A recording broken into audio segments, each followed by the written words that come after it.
राधा वल्लभ श्री हरिवंश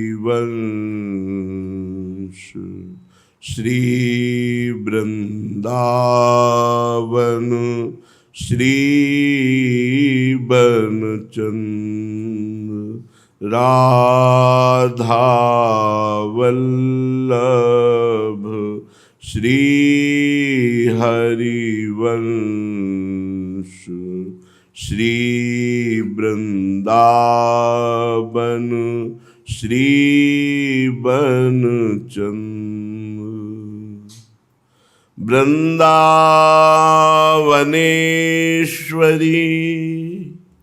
तवैव पदारविंदम प्रेमामृतैकमकरंद रसौघपूर्णम् हृद्यर्पितं मधुपतेः स्मरतापमुग्रम्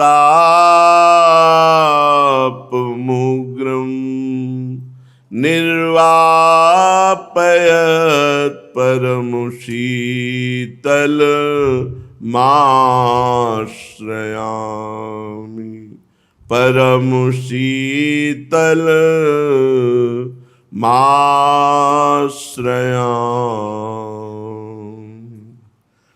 परम सच्चिदानंद घन प्रेमानंद स्वरूप नवनिभृत निकुंज महामहिम परम पावन श्री वृंदावन धाम, श्री वृंदावन धाम के लाडले युगल सरकार प्राणाराध्य प्राण प्रिय श्री प्रिया प्रीतम जू, समस्त सहचरी वृंद, खग मृग पशु पंछी तरुलता यमुना रसरानी रजरानी, समस्त ब्रजवासी परिकर।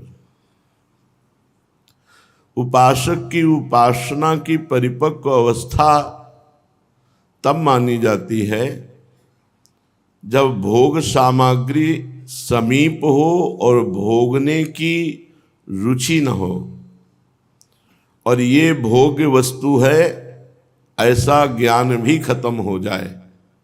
भोगने की रुचि न हो इसे दृढ़ वैराग्य कहते हैं, और ये भोग्य वस्तु है ऐसा ज्ञान न रह जाना इसे उपरति कहते हैं। जो साधक उपरति अवस्था को प्राप्त होता है उसे ही सिद्ध कहते हैं। ये जीवन में लाना पड़ेगा, क्योंकि भोगों की बाहुल्यता माया आपके पास भेजेगी। आपकी भोगों में रुचि नहीं होनी चाहिए। यहाँ तक कि भोगने योग्य वस्तु है ऐसा भान भी नहीं होना चाहिए। जैसे अपने माँ के पास हम हैं तो कभी भी हमारे हृदय में ये बात नहीं आ सकती कि माँ एक स्त्री है, नहीं आ सकती।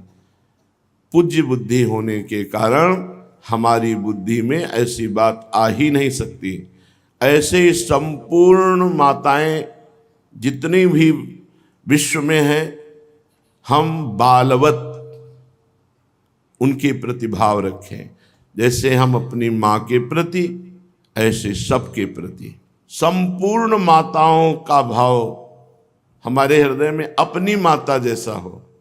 जितनी भी स्त्री शरीर है ये सब हमारी जननी के समान है, ऐसा हमारा पवित्र भाव हो, तभी हम परमार्थ में आगे बढ़ सकते हैं।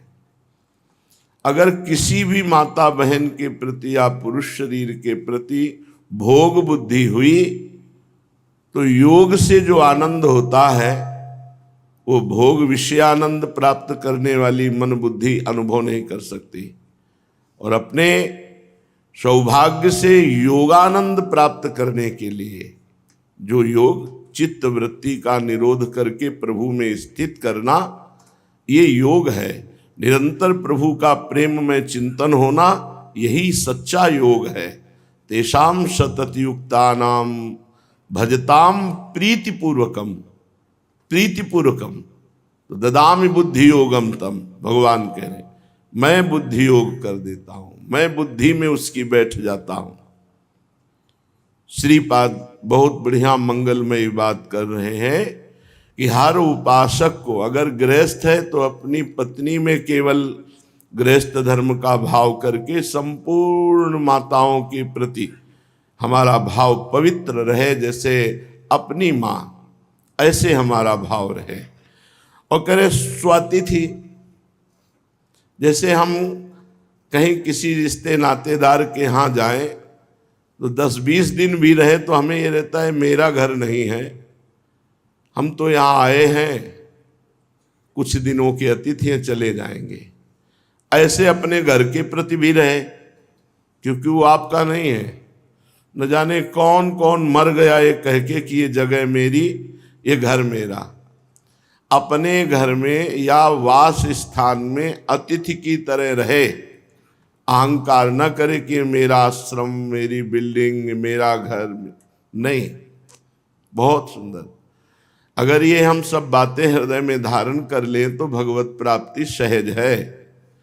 संपूर्ण स्त्रियों में मातृभाव, जैसे बालक स्तनपान करने वाला अपनी माँ के प्रति कभी भी काम भाव नहीं उदय हो सकता, क्योंकि वो माँ है।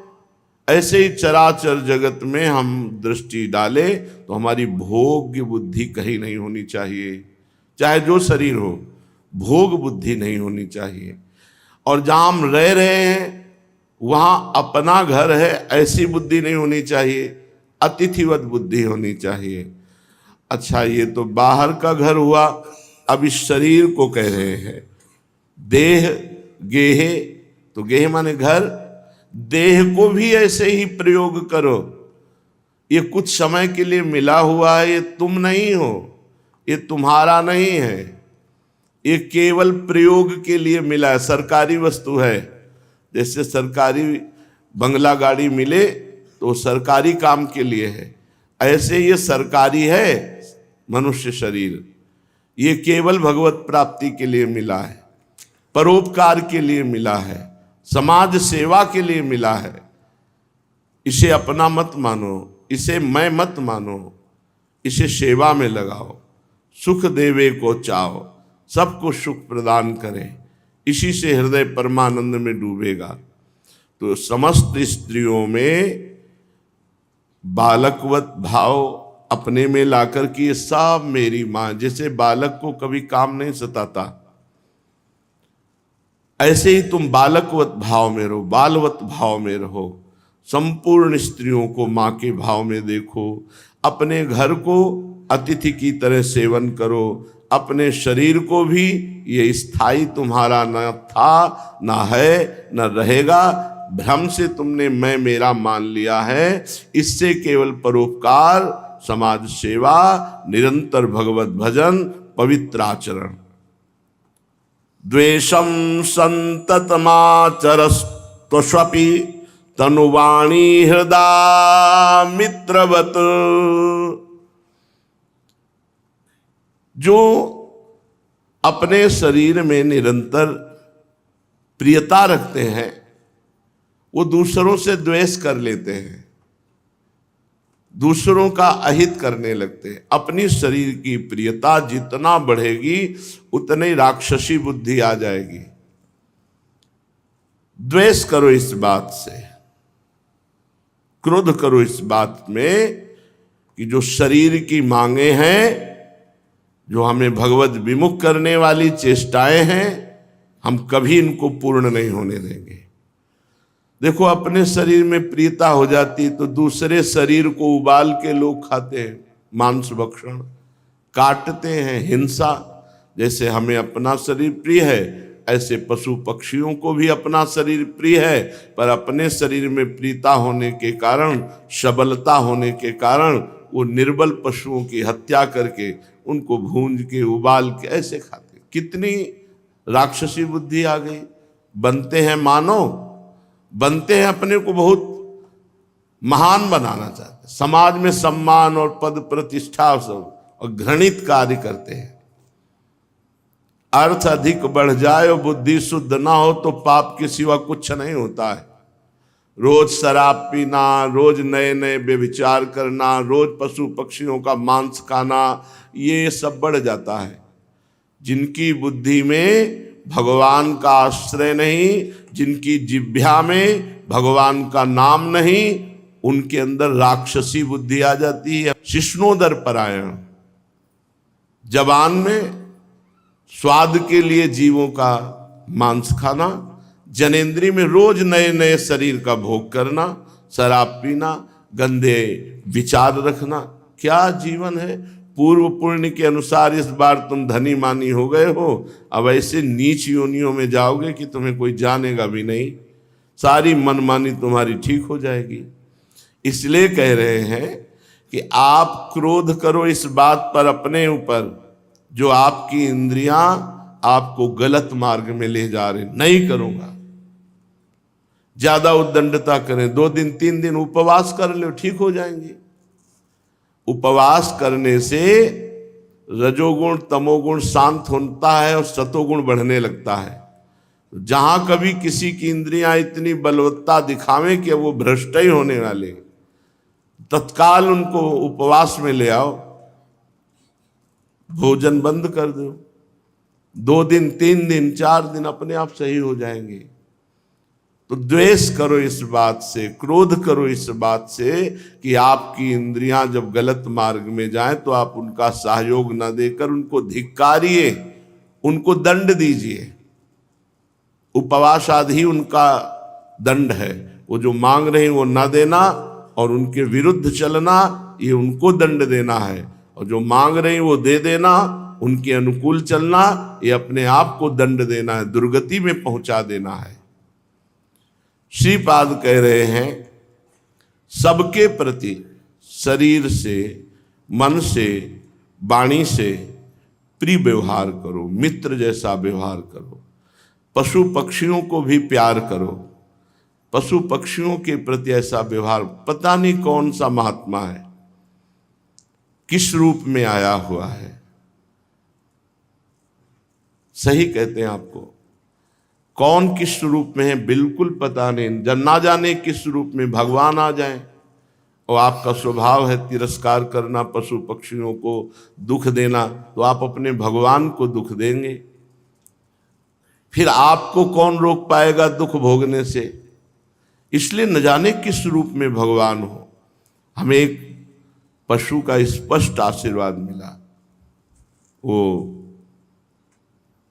सही माने में नाम उसको क्या, लोमड़ी जैसी आकृति थी। तो वो रास्ते में परिक्रमा में हम 2 बजे रात्रि के लगाते, जैसे अभी 2 बजे निकलते हैं, ऐसे 2 बजे परिक्रमा में निकलते थे। अब अंधेरा कच्चा मार्ग, तो शायद कुत्तों ने उसको मृत तुल्य मान के छोड़ दिया था। और ठीक परिक्रमा में पड़ी थी, जो ही देखा तो सांस चल रही थी। बैठ गए, रज में तो लेटी रही थी, ऐसे ऐसे हाथ किया, क्योंकि बिल्कुल असमर्थ। उसने आँख खोला, ऐसे कहा राधा राधा राधा राधा, बस आँख शांत हो गई। अपार आनंद हृदय में, क्योंकि उसे भगवत प्राप्ति हो गई। वृंदावन, वृंदावन की रज, राधा नाम, और तत्काल छूते ही शरीर को छूट जाना, भगवत अपार आनंद। कई दिन तक वो आनंद से उमकता रहा। एक पशु का आशीर्वाद मिल जाए तो भगवत प्राप्ति करा दे। वृंदावन के खगमृग पशु पंछियों की तो बात जाने दो, ये तो सब भगवत स्वरूप है। कहीं भी किसी पशु पक्षी को कष्ट ना दो। कैसे निर्दयी हृदय के राक्षस हैं, पशु पक्षियों को काटते हैं, रांधते हैं, खाते हैं। इनकी दुर्गति नहीं होगी।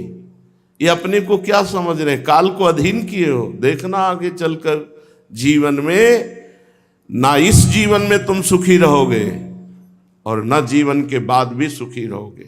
नहीं, जो जीवों का द्रोह करने वाला है वो कभी सुखी नहीं हो सकता। कहते हैं, तर्क रख देते हैं कि भगवान ने बनाया इसीलिए अगर हम खाएंगे नहीं तो इस सृष्टि बढ़ जाएगी। नहीं नहीं, इस सृष्टि का शासन 3 प्रकार से भगवान करते हैं।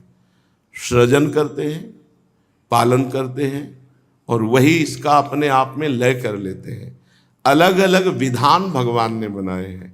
ऐसे पशु बनाए हैं जो पशुओं को खा जाते हैं, ऐसे पक्षी बनाए हैं जो पक्षियों को खा जाते हैं। जैसे बाज है, पक्षियों को खा जाता है, बाज को काल भगवान मार देते हैं। ये क्रम उनका, तुम पाप क्यों कर रहे हो?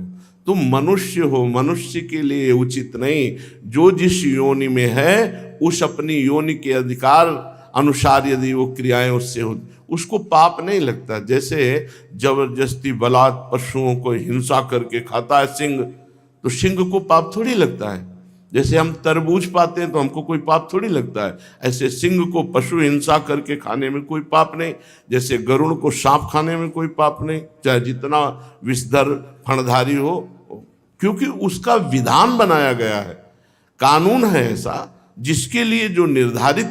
जीव बिना जीवे नहीं।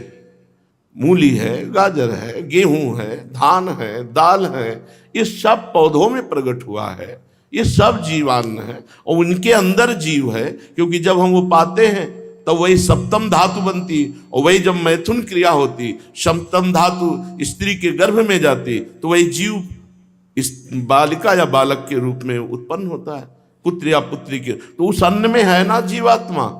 हम बिना जीव के जी नहीं सकते, लेकिन निर्धारित किया गया है कौन जीव किस अंश से किसका भक्षण करे, अन्यथा उसके लिए भी अपराध है।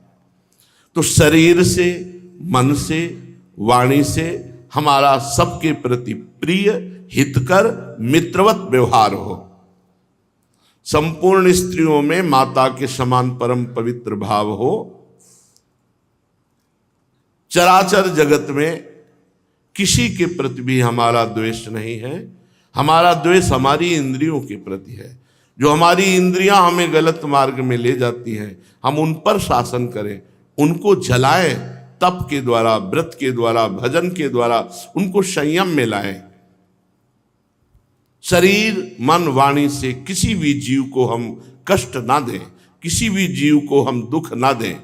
राधा पद नक्षचंद्र कांचित लता वृक्षे चकोरश्चरन वृंदा विपिने भवानी सकल प्राणिस्व मातृवत। श्री राधा किशोरी के श्री चरणारविंद में हमारी आसक्ति हो जाए। जैसे चकोर की आसक्ति केवल चंद्रमा में है, और चंद्रमा के लिए प्राप्ति के लिए वो सोचता है मैं उड़कर तो पहुंच नहीं सकता और चंद्रमा मेरे पास आ नहीं सकता, तो कैसे प्राप्ति हो? तो सुना कि भगवान शंकर के मस्तक पर चंद्रमा है और भगवान शंकर चिता की राख मस्तक पर लगाते हैं, तो चंद्रमा से मिलन हमारा हो जाए, इसलिए चकोर आग खाता है, चकोर अंगार खाता है।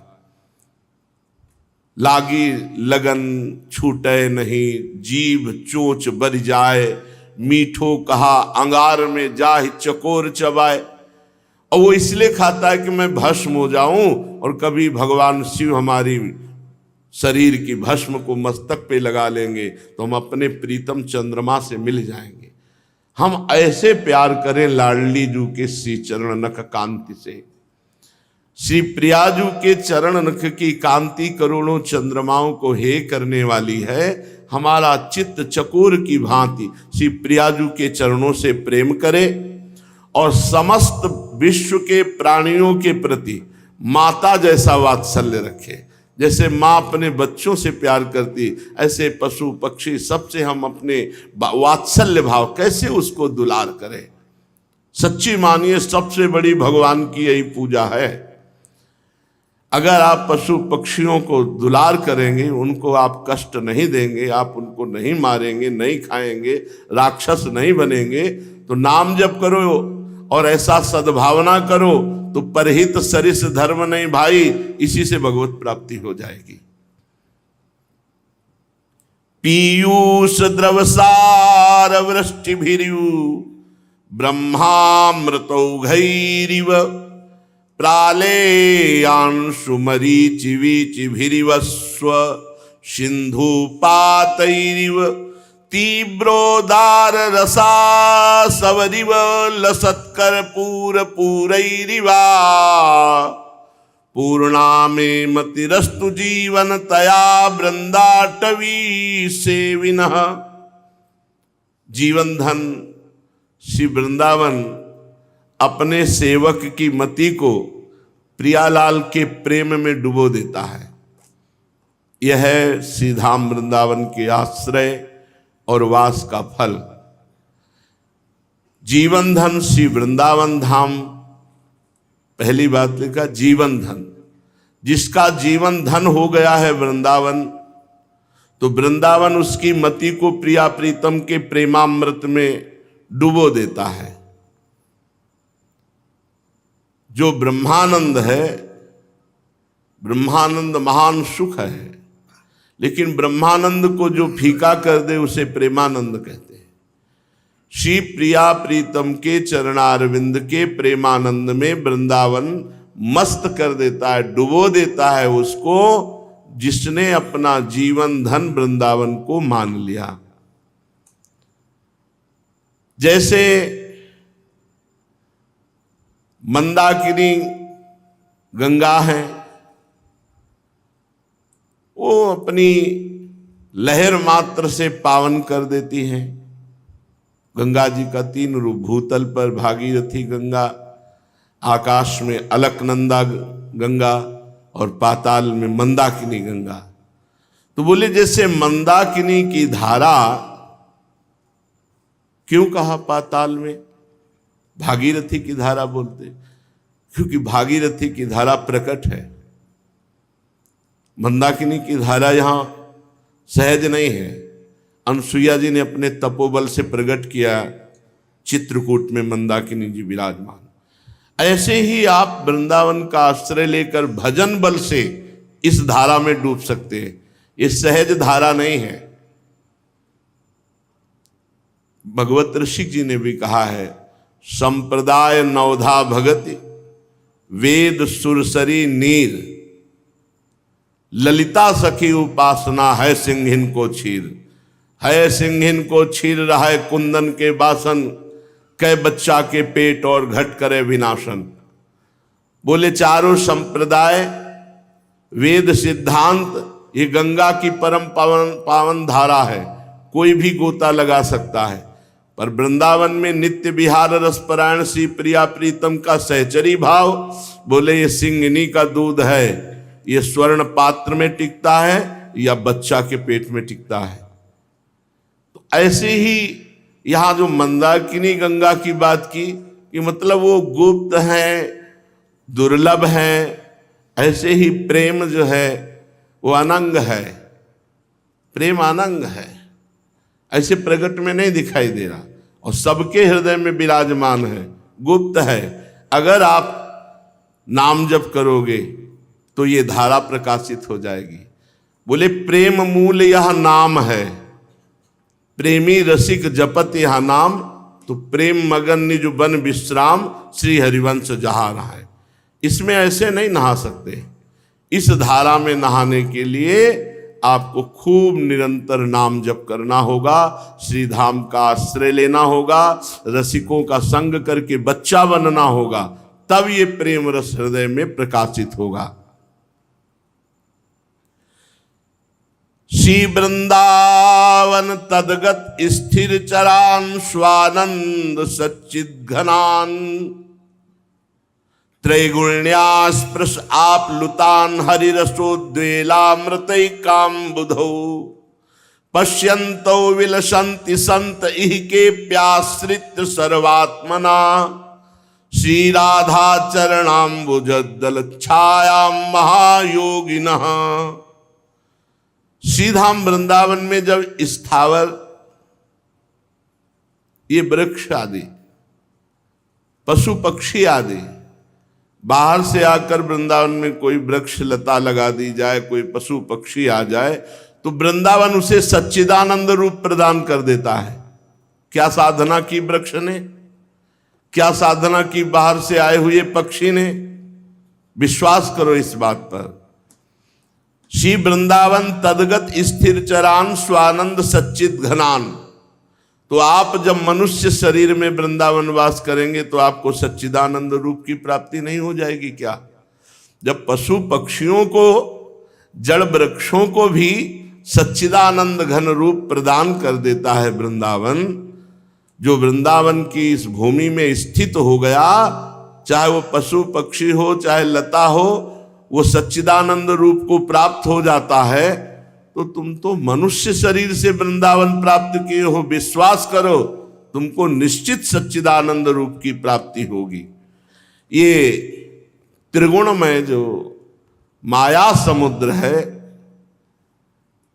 ये तुम्हें अब डूबो नहीं पाएगा। तुमने वृंदावन का आश्रय ले लिया, तुमने वृंदावन का वास स्वीकार कर लिया, तो त्रिगुण माया में ये समुद्र तुम्हें नहीं डुबा सकता। अब तुम्हें डुबाएगा, जरूर डुबाएगा, पर वो हरिरस प्रेम उच्छलित समुद्र डुबाएगा। त्रिगुण में माया में समुद्र नहीं डुबाएगा। हरिरस, हरिरसोद्वेलामृतैकाम बुधौ, हरिरस अमृत समुद्र, प्रेमामृत, प्रिया प्रीतम का प्रेम रस तुम्हें डुबाएगा वृंदावन के आश्रय से। अब तुम्हें माया में समुद्र नहीं डुबा सकता। और कह रहे पश्यंतो विलसंत संत इह के प्याश्रित सर्वात्मना, कोई बिरला ही संत ऐसा होता है जो वृंदावन का आश्रित तो प्रिया प्रीतम को देखने के लिए व्याकुल है।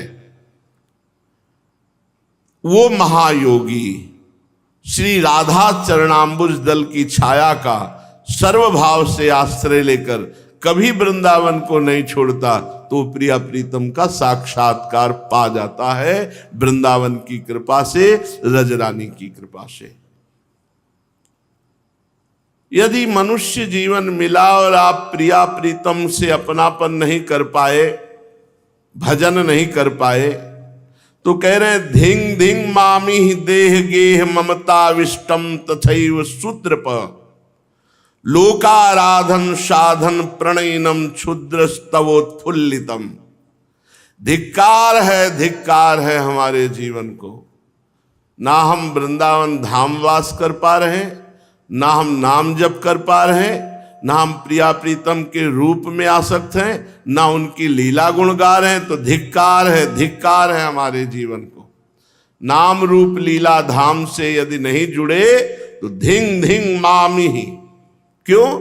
देह गेह ममताविष्टम तथैवा सूत्रप, बस वही शरीर का प्यार, शरीर संबंधियों का प्यार, यही ममता में फंस करके हम अपने जीवन को नष्ट कर रहे हैं। ना धाम से, न नाम से, न रूप से, न लीला से। ये जो चारों परम पद प्रदान करने वाले हैं, इनमें से हम किसी में से नहीं जुड़े तो हमारा जीवन धिक्कार है। लोकाराधन साधन, अगर भगवत मार्ग में लगे भी तो कुछ लोग ऐसे मंद बुद्धि के होते हैं कि जो बाधा होती उसी को आराधना का फल समझ बैठते हैं। कंचन कामिनी कीर्ति, ये हमारी भगवत प्राप्ति में बाधा है और इसी की चाह को समझते हैं भगवान की बड़ी कृपा है। लोकाराधन साधन, अपने साधन को बना दिया लोकाराधन। कृपा का तो स्वरूप है कंचन कामनी कीर्ति में राग का त्याग हो जाए और प्रिया प्रीतम प्राण प्रिय लगने लगे। प्रणयनम क्षुद्रम स्तवोत्फुल्लितम, इन छोटी छोटी क्षुद्र मायामयी बातों में वो प्रफुल्लित होने लगता है। क्षुद्र बातें, गाड़ी घोड़ा रुपया पैसा मिला, अहंकार नहीं होना चाहिए, प्रियता नहीं होनी चाहिए, हर्ष नहीं होनी चाहिए। जैसे प्रभु तुम राखो, महलों में राखो, चाहे झोपड़ी में वास दो, वो आपकी बात है। अब इनमें प्रसन्न नहीं होना चाहिए, हर्षित नहीं होना चाहिए। कह रहे तवोत्फुल्लितम, लोकाराधन साधन प्रणयनम क्षुद्रस्तवोत्फुल्लितम। ये क्षुद्र छोटी छोटी बातों में, छोटे छोटे भोगों में हर्षित होने लगे। लोकाराधन लोगों को रिझाने में अपना समय देने लगे। भगवत प्राप्ति की बात अलग है। यदि पैसे की लालसा रख करके प्रवचन किया जाए, पैसे की लालसा रख करके उपदेश किया जाए, तो उसे लोकाराधन कहते हैं, उसे साधना नहीं कहते, उसे लोकाराधन कहते हैं। लोगों की आराधना करके भोगों की प्राप्ति रखना क्या है? बोले क्षुद्र, बहुत नीच बात है। तवोत्फुल्लितम, उसमें प्रफुल्लित हो रहे हैं। इतने रुपए इकट्ठा हो गए, इतनी वैभव हो गया, इतना नाम हो गया, कुछ नहीं, स्वप्न ही तो है मायाकृत। इसलिए मुझे सत सत धिक्कार है यदि मैं ऐसा करूं। देह गेह में फंसकर प्रिया प्रीतम के नाम रूप लीला धाम से विमुक्त तो धिक्कार। लोक आराधन में तत्पर होकर के, इसी को साधना का फल मान करके कंचन कामिनी कीर्ति में राजी तो धिक्कार। हस्त प्राप्य मिदम महारस फलम श्री शादि दुर्लभम। बोले तुम्हारे हाथ में आ गया दिव्य फल, फिर भी तुम समझ नहीं पा रहे, जो भगवान नारायण लक्ष्मी आदि को भी दुर्लभ है, वो प्रेम वृंदावन तुम्हें प्रदान करने के लिए तैयार है। पर तुम वृंदावन की आराधना, प्रिया प्रीतम की आराधना न करके भोगों की चाह रखते हो। श्री वृंदावन नाम नित्य रुचि मन्नादाय संस्वादय। आहा, श्री वृंदावन, हा वृंदावन, प्राण वृंदावन, जीवन वृंदावन, ऐसा स्वाद लेते हुए वृंदावन का आश्रय, प्रिया प्रीतम की आराधना, यही दिव्य जीवन है, यही वर्तमान में सिद्ध जीवन है। हमें अन्य कोई चाह ना हो। चलते हैं श्रीमद् भागवत महापुराण। प्रसंग चल रहा है, भगवान नरसिंह देव सिंहासन पर विराजमान है और प्रहलाद जी भगवान की स्तुति कर रहे हैं। काफी स्तुति कल आपने सुनी, जो शेष बची उसे सुनिए। प्रहलाद जी कह रहे हैं, क्वाहम रजः प्रभवैस् तमोधिकेस्मिन् जातः सुरेतर कुले क्व तवानुकंपा। ना ब्रह्मणो न तु भवस्य न वै रमाया। यन्मेर पिता शिरसि पद्म करः प्रसादः। प्रभु, कहाँ मैं तमोगुणी असुर वंश में उत्पन्न हुआ दैत्य बालक, और कहाँ आपकी अनंत महिमा, अनंत कृपा, धन्य है। आपने अपना परम प्रसाद स्वरूप और सकल संतापहारी वह कर कमल मेरे सिर पर रखा है, जिसे कभी ब्रह्मा जी लाभ प्राप्त नहीं कर पाए। ब्रह्मा जी के सर पर कभी हाथ, कभी लक्ष्मी जी, कभी बड़े बड़े ऋषि मुनि जो लाभ नहीं प्राप्त कर पाए, वो लाभ आपने हमें दिया। अपना कर कमल हमारे सर पर फेरा। प्रभु, आप कल्प वृक्ष के समान हैं। आप में अपना पराया, छोटा बड़ा ये कोई भाव नहीं। जो आपको जैसी भावना से भजता है, वैसे ही आप उसके अनुभव में आते हैं। ये बात समझने की है। प्रहलाद जी कह रहे हैं, प्रभु आप कल्प वृक्ष के समान हैं। जो जैसी भावना से आपको भजता है, वैसे ही आप उसके अनुभव में आते हैं। गोस्वामी जी इसी की टीका मानो कर रहे, जाकी रही भावना जैसी, प्रभु मूरति देखी तिन तैसी। जैसी भावना से वैसे ही प्रभु अनुभव में आए हैं। अभी हमारी भावना मायाकृत है, तो देखो प्रभु माया में दिखाई दे रहे हैं, प्रभु ही हैं। अगर हमारा भाव चिदानंद हो जाए, तो अभी चिदानंद प्रभु अनुभव में आने लगे। भगवान, ये संसार एक अंधेरा कुआं है, इसमें बड़ा भयंकर काल रूपी सर्प डसने के लिए तैयार है, और इस कुएं में सब लोग गिर रहे हैं विषय भोगने की इच्छा के कारण। जो विषय भोगने की इच्छा है, यही संसार रूपी अंधेरे कुएं में गिरना है, और वहां काल रूपी सर्प डस रहा है। प्रभु, मैं भी गिरने जा रहा था, पर मुझे तो आपके परम प्रिय देवर्षि नारद जी ने बचा लिया। इसलिए प्रभु मैं आपसे मांगता हूं कि सदैव आपके भक्तों का संग मुझे मिले और भक्तों की सेवा मिले। सच्ची बात, अगर संत संग जिसके जीवन में नहीं है वो इसी संसार रूपी कुएं में गिरेगा, वो इससे निकल नहीं सकता। किसी को भी मति गति जो भी कभी प्राप्त हुई है तो सो जानो सत्संग प्रभाव, लोकों वेद नानुरूपाओ। न लोक में न वेद में कोई और उपाय नहीं, एकमात्र ही है संत संग।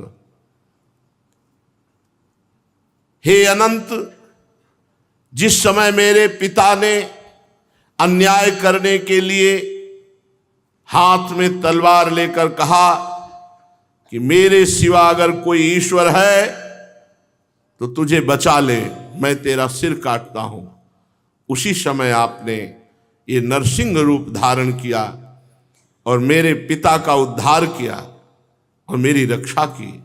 मैं समझता हूं आप अपने प्रेमी भक्त सनकादि ऋषियों का वचन सत्य करने के लिए वैसा किया।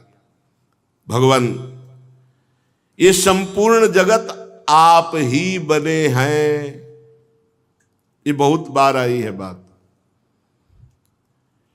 आप ही संपूर्ण जगत बने। हमको जगत में स्त्री पुरुष, ऊंचा नीचा, पापी पुण्यात्मा, महात्मा दुरात्मा ये दिखाई दे रहा है, भगवान नहीं दिखाई दे रहे।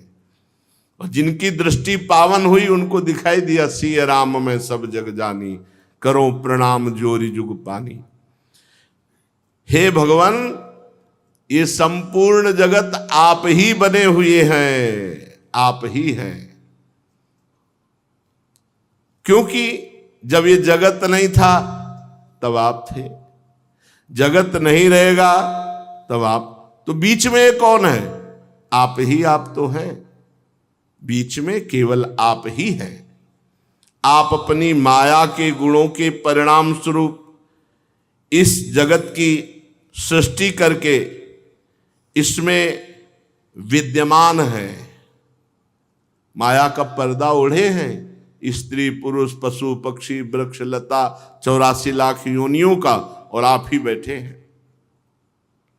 आप स्वयं परमात्मा ये 84 लाख योनियों की पोशाक पहनकर बैठे हैं। पहचान पाओ तो पहचान लो, वही परमात्मा 84 लाख योनियों की पोशाक पहनकर बैठा है। बस यही जानना दुर्लभ बात है। सा महात्मा सुदुर्लभा वासुदेवा सर्वम स्वम में भगवान, स्पष्ट भगवान समझा रहे।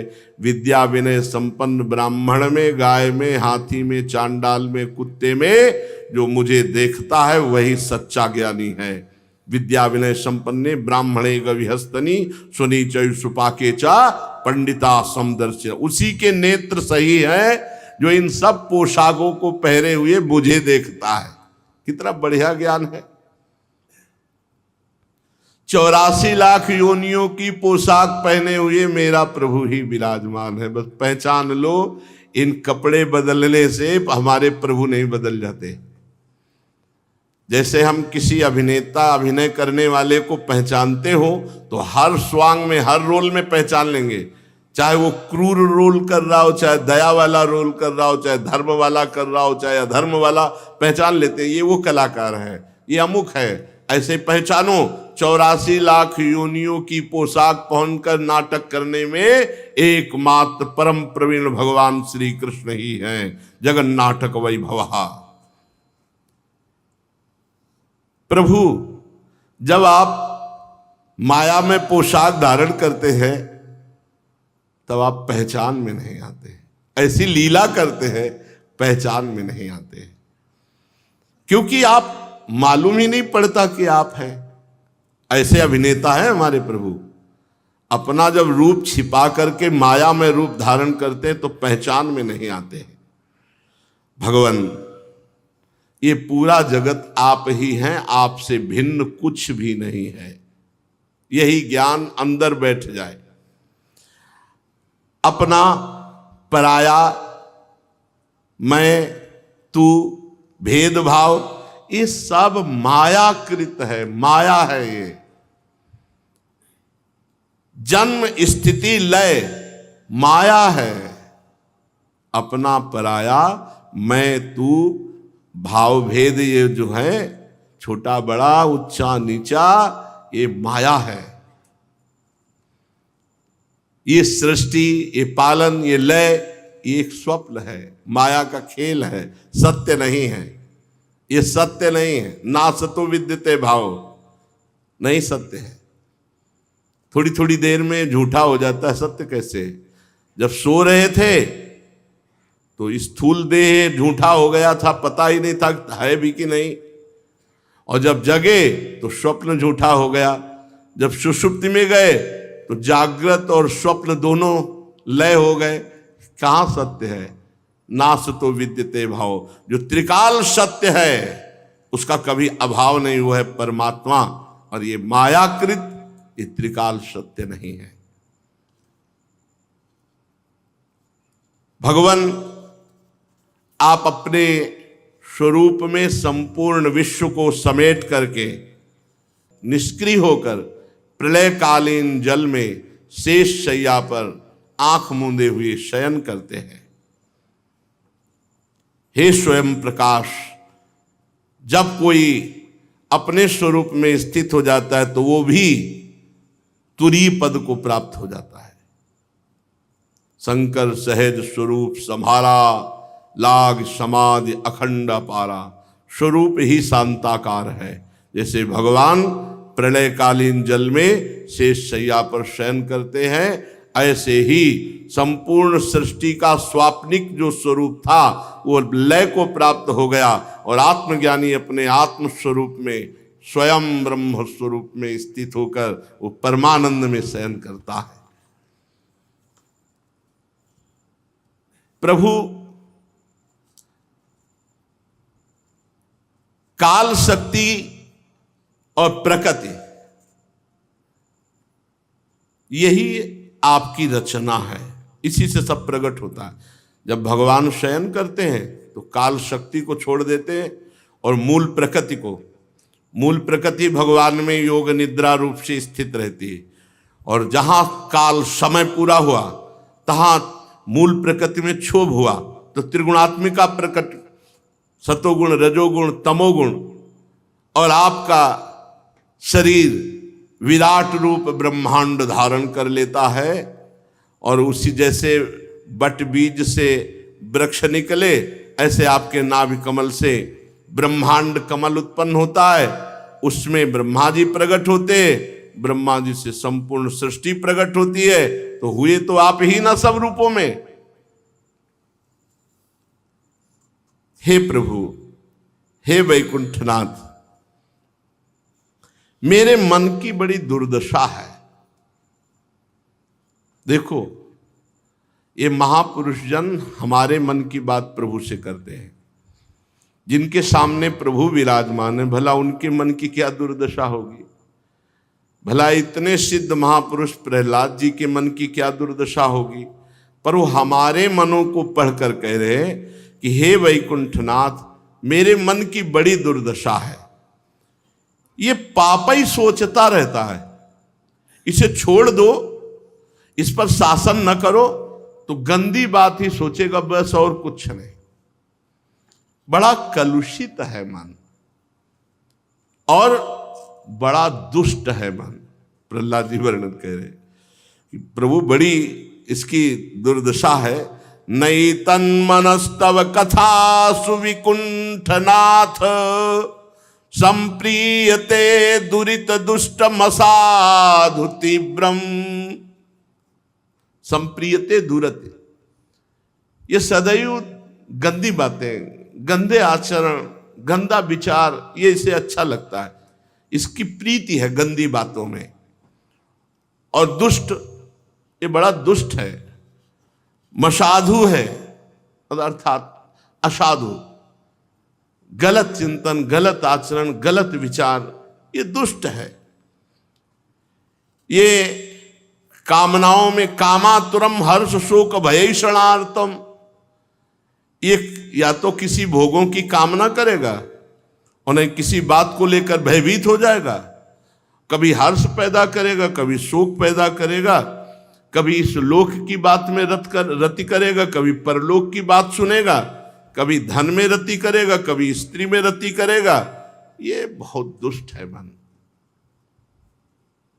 आपकी लीला कथा में नैतन मनस्तो कथा सुविकुंठनाथ, हे वैकुंठनाथ, हे भगवान हरि, आपकी लीला कथा में, आपके नाम में तो कभी लगता ही नहीं है। मैं बहुत दीन हो रहा हूं, कैसे आपका चिंतन करूं, क्योंकि चिंतन होता है मन से, वो मन है दुष्ट, मन है बड़ा विषयी। प्रभु हमारी ऐसी दुर्दशा है, जैसे एक पुरुष की कई पत्नियां हो और सब अपनी अपनी सैया की तरफ उसे घसीट रही हो, तो उसकी कैसी दशा होगी। ऐसे हमारी दशा हो रही।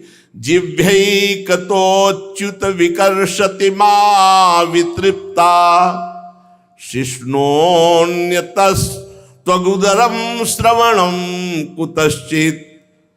प्रभु ये जिह्वा स्वाद के लिए घसीट रही है, अच्छा अच्छा खाने को मिले, इतना मन दुष्ट है, ये दुर्दशा किए है। आपके नाम जप में नहीं लगेगा, लीला कथा में नहीं लगेगा, परमार्थ की बातों में नहीं लगेगा, गंदी बातों में लगेगा। हमारी दुर्दशा किए हुए है। जैसे कई स्त्रियां हों एक पुरुष के, वो अपनी अपनी सैया की तरफ घसीट रही, ऐसी दुर्दशा है कि जीभ घसीट रही अच्छे अच्छे पदार्थों के पाने के लिए। ये खाया जाए, ये पिया जाए, ये खाया जाए, बस इसी में। जनेन्द्री शिष्णोत्यंत, जनेन्द्री बार बार भोग के लिए, इस शरीर को भोग लिया, अब इस शरीर को भोग ले, इस शरीर को भोग ले, इस शरीर को, ऐसे पूरा जीवन। रसेंद्री घसीट रही अच्छे अच्छे खान पान के लिए, और जनेन्द्री घसीट रही है सुंदर शरीर भोग के लिए, त्वचा घसीट रही सुकोमल स्पर्श के लिए, और पेट कभी अघा ही नहीं रहा। सुबह भरो, दोपहर भरो, शाम भरो। कान गाना सुनना, संगीत सुनना, भजन नहीं। ये मोबाइल बहुतों को बर्बाद कर रहा है, जी नहीं सकते मोबाइल के बिना, ऐसी स्थितियां हो रही। देखो, जो देखते हो उसी का मनन होता है, जो सुनते हो उसी का मनन होता है, जो बोलते हो उसी का मनन होता है। तीन बातों का बहुत बड़ा प्रभाव, श्रवण, कथन, सुमिरन, इनका बहुत बड़ा प्रभाव होता है। हमको ना चाहते हुए भी मन फंसा देगा यदि हम गलत श्रवण करेंगे, गलत चिंतन करेंगे, गलत मनन करेंगे। कान मधुर संगीत की ओर घसीट रहा है, जिह्वा स्वादिष्ट भोजन के लिए, जनेन्द्री शरीर भोग के लिए, त्वचा कोमल कोमल कपड़ा लत्ता स्पर्श के लिए, पेट भोजन के लिए, कान मधुर संगीत के लिए, नासिका सुगंध के लिए, नेत्र रूप के लिए, सौंदर्य रूप के लिए।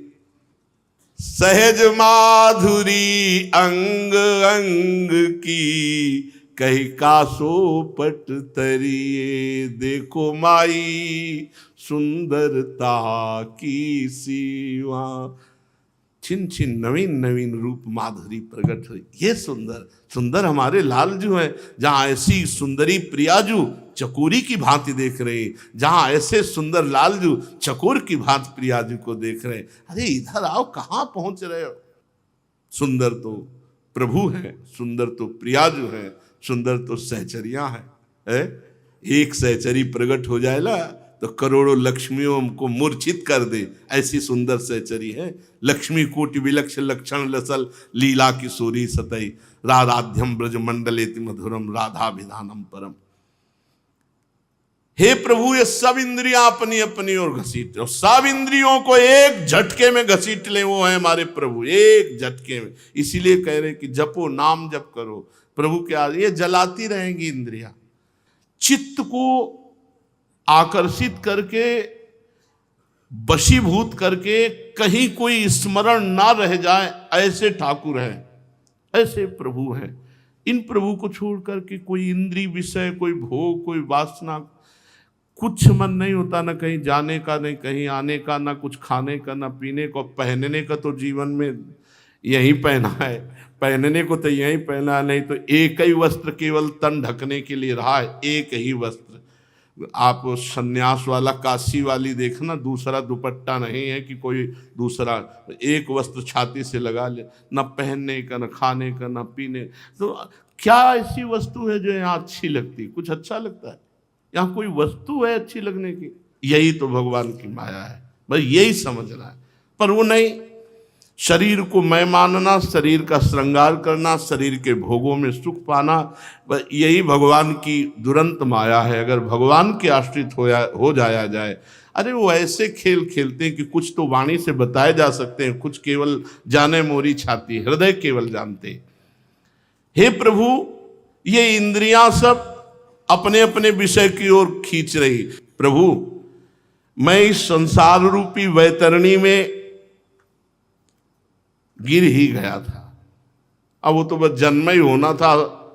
अगर प्रहलाद जी को देवर्षि नारद जी अपने आश्रम में कयाधु जी को न ले जाते तो उनका जन्म ही बड़े संकट स्थिति में होता। प्रहलाद जी को गर्भ में ही महाभागवत बना दिया देवर्षि नारद जी ने। धन्य है संतों के चरणों में कोटि कोटि धन्य। अगर संत चरणामृत पान न होता, संतों के दर्शन न होते, संतों के वचन न सुनते, तो ये भगवत मार्ग पुष्ट होने वाला तो नहीं है। बिना संतों के पुष्ट होने वाला नहीं, पक्का। आज जो कुछ भी समझ में आया है, जो कुछ, वो सब संतों से समझ में आया है, सब संतों की कृपा से आया है। जन्म मृत्यु, मृत्यु के बाद जन्म, बस यही भोगते हुए न जाने कितने कल्प व्यतीत हो गए। ये अपना ये पराया, यही भेदभाव दिमाग में ठूस ठूस करके भर दिया माया ने। ये शत्रु, ये मित्र, ये अपना, ये पराया, ये सुख, ये दुख, है कुछ नहीं। मूढ़ जीव की दुर्दशा तो देखो प्रभु। अब तो द्रवित हो जाओ प्रभु, इन सब प्राणियों को परम पद दे दो। देखो प्रहलाद जी का हृदय, ऐसे ही संत का हृदय होता है, कैसे सब भगवान को प्राप्त हो। आप सच्ची मानिए, जैसे पिता अपने बालक की तोतली बानी और वो स्थिति, तो वो घुटने के बल हो जाता है, पीठ पे चढ़ा लेता है और वो उसकी दाढ़ी नोचता है, बाल नोचता है वो उसको। ऐसे ही संत जन अपनी स्थिति से उतर करके हमको प्यार करते हैं, दुलार करते हैं। किस लिए? आप निकल जाओ इस माया से, आप निकलो। कम से कम एक जगह मन लग जाए कि मेरे प्रभु, मेरे गुरुदेव, मेरे महाराज जी, मेरे स्वामी जी, एक जगह मन लग जाए तो कपिल भगवान कहते हैं, जैसे संसार में की हुई आसक्ति बंधन का कारण, वैसी ही आसक्ति यदि संत महात्मा से हो जाए, बस जैसे मेरी माँ, मेरे पिता, ऐसे एक भी आसक्ति अंदर से हो जाए तो मोक्ष का खुला हुआ द्वार है। क्यों? क्योंकि जहां हमारा चिंतन जाता है, उनका चिंतन प्रियालाल में जाता है, हमारा तो काम बन गया। हमारे चिंतन का विषय वे, उनके चिंतन का विषय प्रियालाल, हमारा कनेक्शन पूरा प्रियालाल से ही है। हे जगत गुरु, इस संसार चक्र में जो भटके हुए जीव हैं, वो सब आपके कृपा पात्र हैं। भूले भटके पुरुषों के लिए आप ही एक सहारा हो प्रभु। हमें आवश्यकता नहीं आपके इस संसार से पार होने की, हमें चिंता नहीं है इस संसार की, हमें इसकी आवश्यकता नहीं। हम तो आपसे विनय कर रहे हैं इन संसारिक प्राणियों के लिए, हमें आपकी चिंता नहीं। आहा, मूढ़े सुवई महदनुग्रह आर्त बंधो। ये जो मूढ़ लोग हैं, आपके भजन से विमुख है, इन पर कृपा करो प्रभु। हमें इस संसार से पार होने की चिंता नहीं है और हमें इस अनुग्रह की आवश्यकता नहीं है, क्योंकि हम आपका नाम जप करते हैं, आपका चरणामृत पीते हैं, आपके लीला कथा श्रवण कथन में चित्त लगाए हुए हैं। प्रभु, इस संसार से पार होना बहुत कठिन है दूसरों के लिए, मुझे नहीं। इतने विश्वास से प्रभु के सामने बोलना बहुत बड़ी बात है। मुझे नहीं, मुझे इस संसार से तनिक भी कोई चिंता नहीं, कोई भय नहीं है। क्यों? क्योंकि मेरा चित्त आप में लगा हुआ है। मुझे नहीं आपसे कृपा चाहिए कि मुझे संसार से पार कर दीजिए, क्योंकि मेरा चित्त आप में लगा हुआ है। जब मैं आपकी लीलाओं का गान करके मगन रहता हूं तो मुझे किसी भी तरह का कोई भय, कोई चिंता, कोई शोक नहीं। ये संसार का झूठा सुख अब हमको नहीं लुभायमान कर सकता। ये ठसक देखो, ये संसार का झूठा सुख हमें लुभायमान नहीं कर सकता। ये संसार का भार वही ढोते हैं जो आपका नाम जप नहीं करते, आपकी लीला कथा में चित्त नहीं लगाते, वही इसी में डूब जाते हैं। मेरे स्वामी बड़े बड़े ऋषि मुनि मुक्ति के लिए निर्जन वन में जाकर के मौन व्रत धारण करके भारी तपस्या करते हैं, परंतु मेरी तो दशा ही कुछ और है। मैं इन भूले हुए, दुख भोगते हुए संसार के प्राणियों को छोड़कर अकेले मुक्त नहीं होना चाहता। जय हो प्रहलाद जी की। यही भक्त का हृदय होता है। बड़े बड़े ऋषि मुनि अपने कल्याण के लिए एकांत में गए, मौन होकर तपस्या की, जीवन छोड़ा, भगवान को प्राप्त हुए। लेकिन मैं ऐसा नहीं, मेरी तो दशा ही कुछ और है। प्रहलाद जी कह रहे, मैं इन भूले हुए प्राणियों को छोड़कर अकेला मुक्त होना नहीं चाहता, और मुझे भी एक बात पर विश्वास है कि आप इनका कल्याण कर सकते हो, दूसरा कोई साधन नहीं। हे नाथ, ये जो घर में लोग पत्नी से मैथुन का सुख भोग रहे हैं, पुत्र से मोह का सुख भोग रहे हैं, प्रभु ये मैथुन सुख क्या है? प्रहलाद जी भगवान से बड़ी सुंदर चर्चा कह रहे हैं। बोले, यन मैथुनादि ग्रह मेदि सुखम ही तुच्छम कंडूयनेन करयोरी दुख दुखम तृप्यंति नेह कृपणा बहु दुख भाजा कंडूतिवन मनुष्यजम विषहेत धीरा। जैसे नई दाद हो जाए और उसको खुजलाओ धीरे धीरे, कैसा लगता है? बड़ा सुंदर। और इसके बाद जब वो फबद करके जलन पैदा करती तब कैसा लगता है? बड़े त्रास। प्रभु ये मैथुन सुख ऐसे ये खुजली है, पहले तो बड़ा सुखद लगता है, फिर जब तृष्णा और वासना का तांडव होता है तो पागल हो जाता है आदमी। ये कामादि दोष उसको जलाते रहते हैं। पुरुषोत्तम, मोक्ष प्राप्ति के ये 10 सिद्ध साधन हैं। ये 10 साधन जिसमें है वो मुक्त पुरुष है। मौन व्रत श्रुत तपोध्ययन स्वधर्म व्याख्या रहो जप समाधय आप वर्ग्याः प्रायः परम पुरुष ते त्वजितेन्द्रियाणाम वार्ता भवन्त्युत नवात्र तुदंभिकानाम। प्रभु ये मोक्ष के 10 साधन हैं, अर्थात ये 10 बातें जिनमें है वो मुक्त पुरुष है। पहला है मौनम, मौन। मौन का 2 तात्पर्य है। एक मन का निसंकल्प हो जाना मौन है, एक वाणी को रोक लेना मौन है। वाणी को रोक लेना प्रारंभिक मौन है, और असली मौन है मन का ही निसंकल्प हो जाना। दूसरा ब्रह्मचर्य। जो ब्रह्मचारी है, वाणी और मन से मौन है, और जो शास्त्र श्रवण में तत्पर है, तपस्वी है, और जो नित्य पाठ परायण है, जो अपने धर्म का पालन करता है, और जो शास्त्रों की चर्चा बड़ी युक्ति से करता है, एकांत सेवन और निरंतर जप परायण और समाधि, ये 10 जिसमें हैं वो मोक्ष को प्राप्त हुआ महापुरुष है। मौन, ब्रह्मचर्य, शास्त्र श्रवण, तपस्या, स्वाध्याय, स्वधर्म पालन, युक्तियों से शास्त्रों की व्याख्या, एकांत सेवन, जप और समाधि।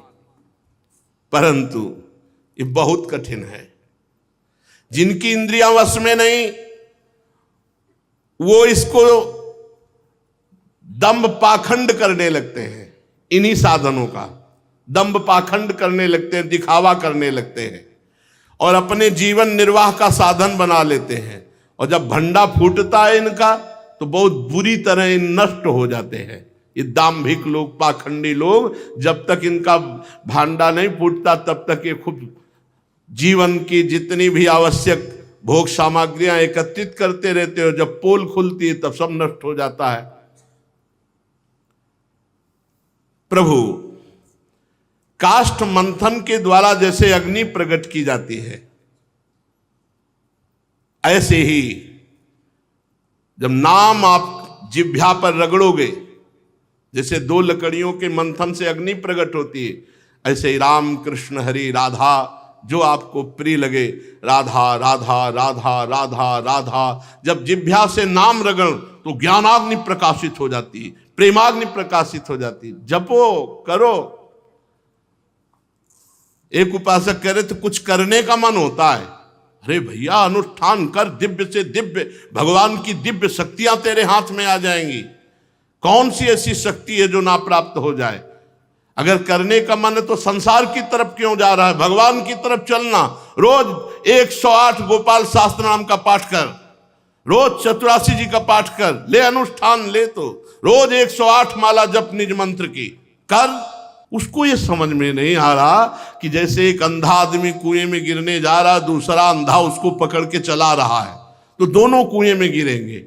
और बार बार समझाया जा रहा है ऐसे नहीं, ऐसे। फिर लगता है जैसे बच्चा कहे कि हमें आइसक्रीम पवा दो फिर हम ये कार्य कर देंगे, तो ले भाई, भगवान की कोई कृपा उदय हुई है अभी, उसका लाभ ले लो, नहीं तो फिर बाद में केवल पछताना ही पछताना है।